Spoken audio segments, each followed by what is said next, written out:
Glória a Deus. O capítulo de número 2.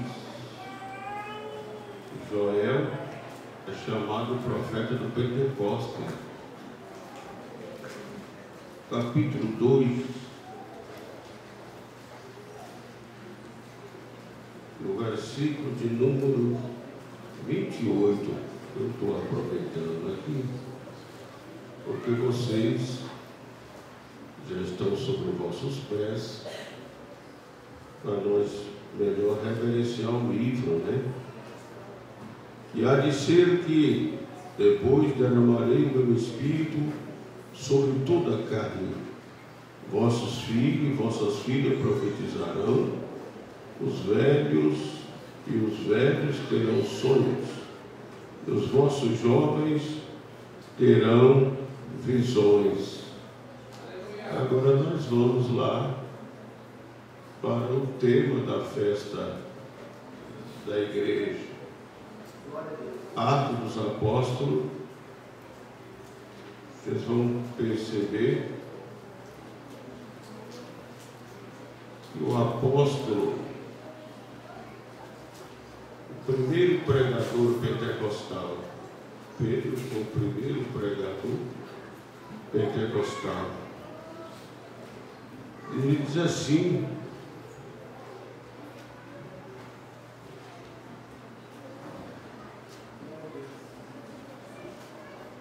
livro de Atos. Todos acharam, irmãos? Capítulo de número 2. Eu troquei de Bíblia, né? A gente troca a Bíblia que nós não estamos conduzindo ela sempre para a igreja constantemente assim. Peguei lá uma Bíblia mais nova, né?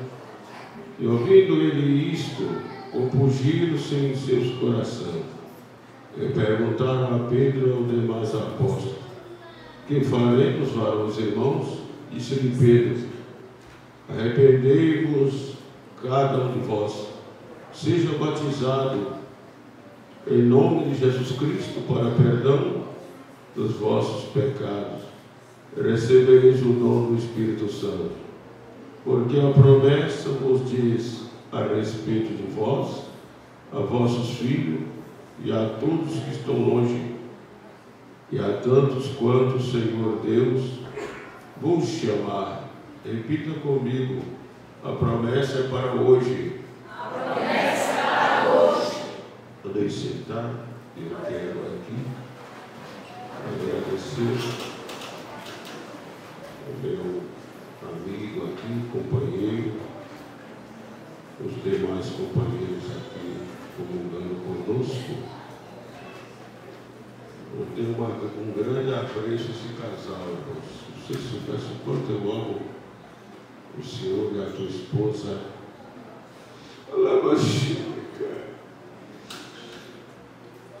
Grande apreço. Foi amigos, o ministério viveu. Amigo. E nós não esquecemos, né? Meus queridos irmãos, vocês perceberam que o pregador pentecostal ele fez uma ponte hermenêutica. Uma ponte hermenêutica. Irmão, parabenizo vocês. Parabéns, igreja. Esse aniversário é só uma sequência da genuína igreja. A igreja tem mais de 2 mil anos e nós continuamos aqui. A Assembleia de Deus no Brasil, irmãos, nós estamos chegando quase 115 anos, quando completou o centenário da nossa igreja. Eu fiz um culto em ação de graça lá em Soberano. Culto em ação de graça. E nós estamos aqui. Mas sabe por que nós estamos aqui? Porque o Espírito Santo está conosco. 600 anos antes de Cristo, aproximadamente, Joel, ele profetiza para Judá. E esta profecia aqui, irmãos, ela ainda não teve o seu cumprimento cabal. Porque toda ação de Deus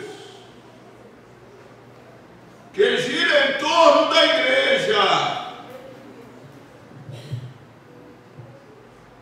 nós, membros do corpo de Cristo, eu posso dizer com toda a propriedade, porque eu tive a experiência pentecostal com a idade tenra. E 3 coisas Deus me prometeu antes de eu ter essa experiência. A profecia de Joel, ela é para hoje. Depois do sermão de Pedro, ela continua até o arrebatamento da igreja. Então Deus me fez algumas promessas, pastor. Deus falou comigo: vou eu te encher do meu espírito. E eu buscando esta promessa, a experiência pentecostal, eu chorei muito, chorava muito, e também orava muito. Jovem naquela época, nós íamos para as vigílias, passava a noite orando, e quando eu não era contemplado com a experiência pentecostal, eu voltava chorando para casa. Alguém me acalmava. Eliseu, tenha calma, você vai receber. Quem sabe na próxima vez você vai receber a experiência pentecostal.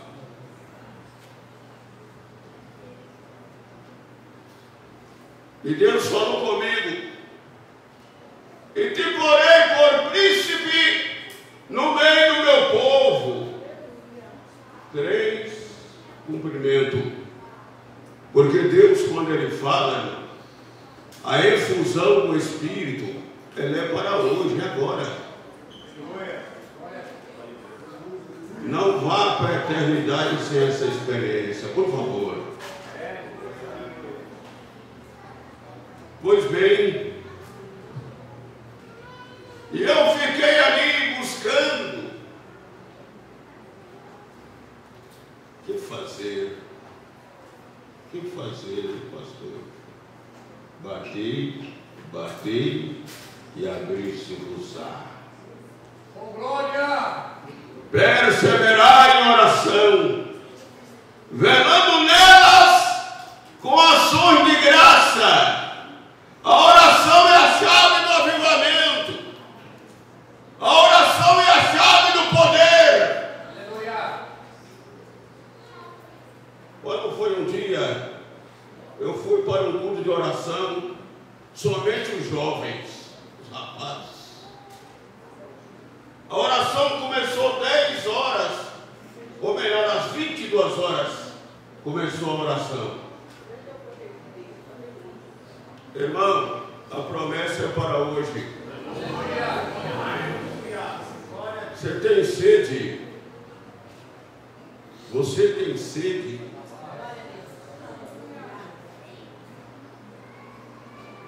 Começamos a orar ali, a juventude, os rapazes.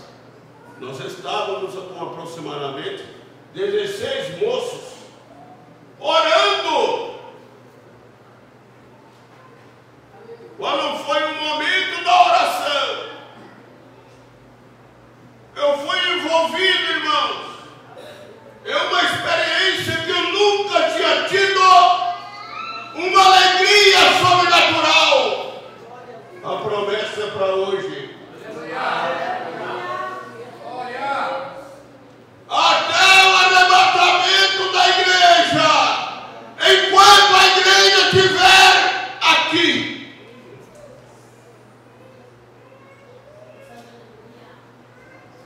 Jesus estará, Ele é o batizador.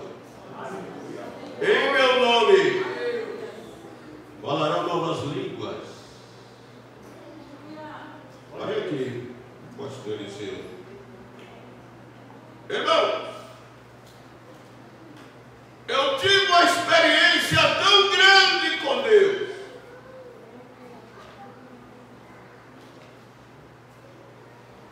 Eu entrei em um mergulho. E os meus companheiros jovens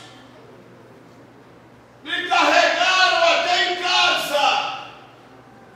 Eu falando em outras línguas. Aleluia. A experiência pentecostal, irmãos, a evidência física é falar em outras línguas.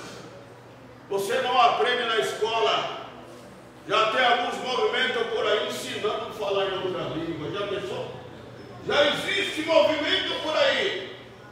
Só que esse derramamento, a Bíblia diz que todos foram cheios do Espírito Santo. E começaram a falar em outras línguas, conforme o Espírito Santo lhe concedia que falasse. Você não precisa ir na escola, não. Ah, mas lá na igreja fulana já está ensinando a falar em outras línguas. Esse não é o Espírito Santo enviado. Esse aí não. Esse não é. Irmão, o Espírito Santo, ele foi enviado com um propósito. E a história, a Bíblia vai dizer que a igreja começou com 120 membros, mas a igreja começou orando, filha.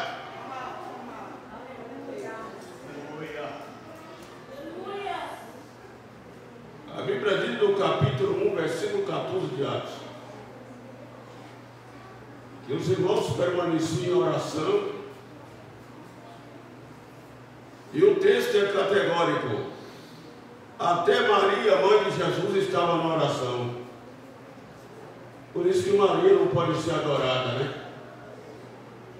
Tem muita gente dizendo aí que é pentecostal, esse movimento que nos últimos anos surgiu aí, sobre o movimento carismático.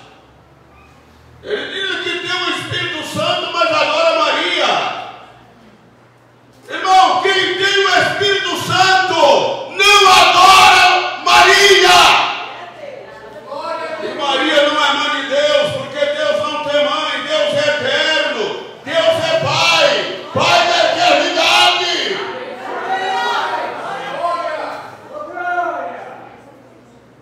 Voltando na minha experiência pentecostal,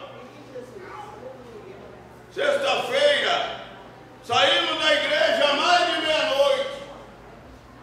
No outro dia eu fui para o mercado.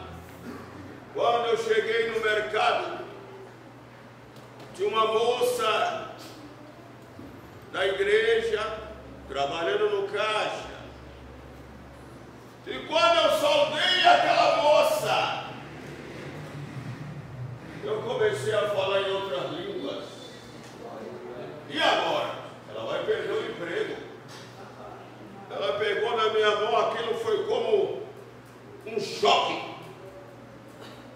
E alguém começou a perguntar para ela: ele é estrangeiro?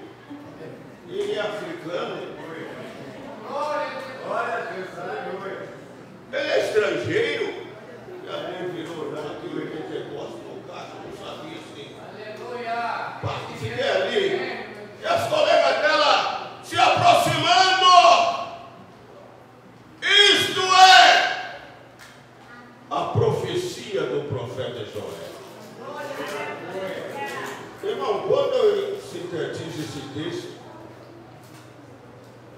Nós vamos aprender algumas coisas aqui. O pastor Eliseu falou que o texto, que esta promessa, ela ainda não teve o seu cumprimento cabal.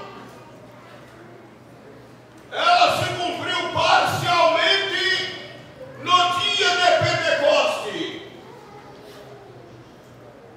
Porque ninguém vai entrar aqui, irmão, a não ser pelo Espírito Santo. Olha para cá. Não tem uma pessoa que mora neste bairro que não vai entrar aqui, não vai aceitar Jesus, a não ser pelo Espírito Santo. É Ele que provoca uma vida transformada. É o Espírito Santo que trabalha a genuína conversão. Sabe por que a igreja é igreja, irmão? Nós só somos igreja por causa de uma conversão genuína. Pedro diz: olha, arrependei-vos. Irmão, arrependimento é uma mudança de vida, mudança de atitude. A igreja está ficando muito nominal, crentes nominais, não acredita mais, está trazendo aquele conceito de Agostinho no século VI. Foi só para os dias apostólicos. Lembra do conceito de Agostinho? Foi só para os dias apostólicos. Mas Jesus está batizando. É para hoje. É para agora.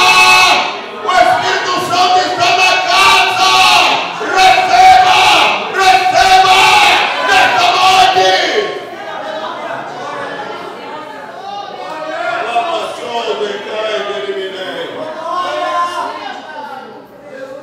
E muita gente está vindo na igreja, mas ainda não é igreja. Ainda não é. Canta. Às vezes até prega. Diz que adora. Não adianta vir à igreja e não ser igreja. Nós enfrentamos tanta dificuldade para nós chegarmos até aqui, quase 115 anos. Desde os dias apostólicos, os discípulos estavam, narração do evangelista João, capítulo 21 por ali. A Bíblia vai dizer que eles estavam em uma casa ou em um cenáculo. Porque quando Jesus, ressurreto dos mortos, grande foi as adversidades naquele dia após a ressurreição. E o discípulo ainda nominais. E a Bíblia vai dizer que ele estava escondido, com a porta cerrada.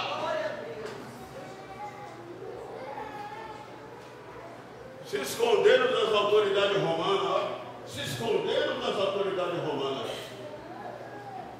E aí o texto vai dizer que Jesus se apresentou no meio deles. Falou para eles: paz seja convosco. O texto vai dizer que ele se apresentou porque ele estava glorificado. E corpo glorificado, irmãos, não tem barreiras. E a Bíblia diz: e ele soprou neles. Todo homem na genuína conversão, ele já tem o Espírito Santo. Todo homem e mulher na conversão genuína, ele já tem o Espírito Santo. Ele é salvo.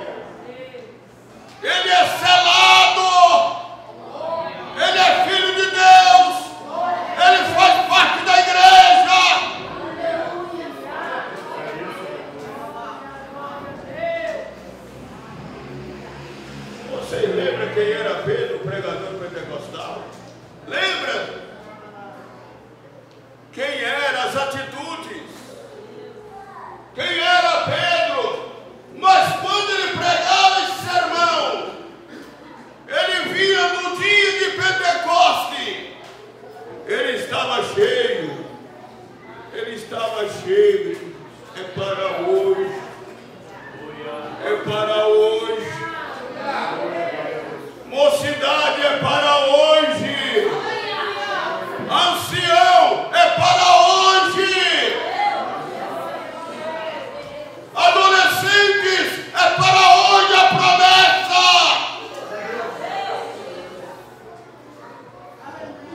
Glória a Deus. Passou-se uns anos. Aos 26 anos de idade, irmãos, eu fui à ação pastoral. 26 anos de idade. Aí eu lembrei de mais um cumprimento de uma promessa. Te porei por príncipe. Irmão, Deus é Deus de promessa. Igreja, Deus é Deus de promessa. E quando Ele fala, Ele cumpre com a sua palavra.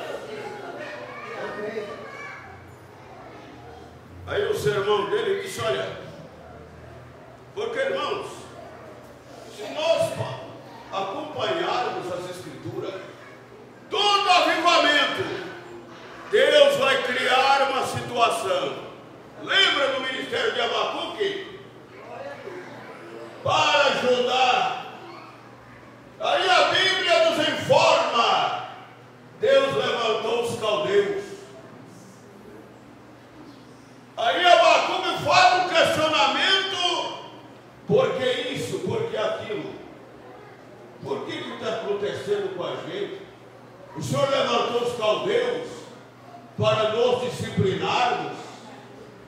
E ele começou a fazer aquele clamor. Aí no capítulo 2, ele faz uma oração. Provavelmente Abacuque era músico, é o profeta do avivamento. Qual foi a oração de Abacuque? Aviva, ó Senhor, a tua obra. No meio dos anos, as notifica. A oração em forma de canto. Para que você quer avivamento, irmão? Para que avivamento? Por que avivamento? Eu vou falar aqui, irmãos, algumas características de avivamento. Vocês vão me excluir. Algumas características de avivamento bíblico. Avivamento é para crescimento da igreja. O avivamento que vem de Deus desperta Pedro para a pregação. Avivamento me leva a ansiar uma vida de santificação. Para que avivamento bíblico? A Bíblia diz que ninguém conteve eles mais. Ninguém conteve eles, porque eles saíram pregando a tua palavra, saíram avivados. Aleluia. Eu estou vivendo na época, irmão, de conceitos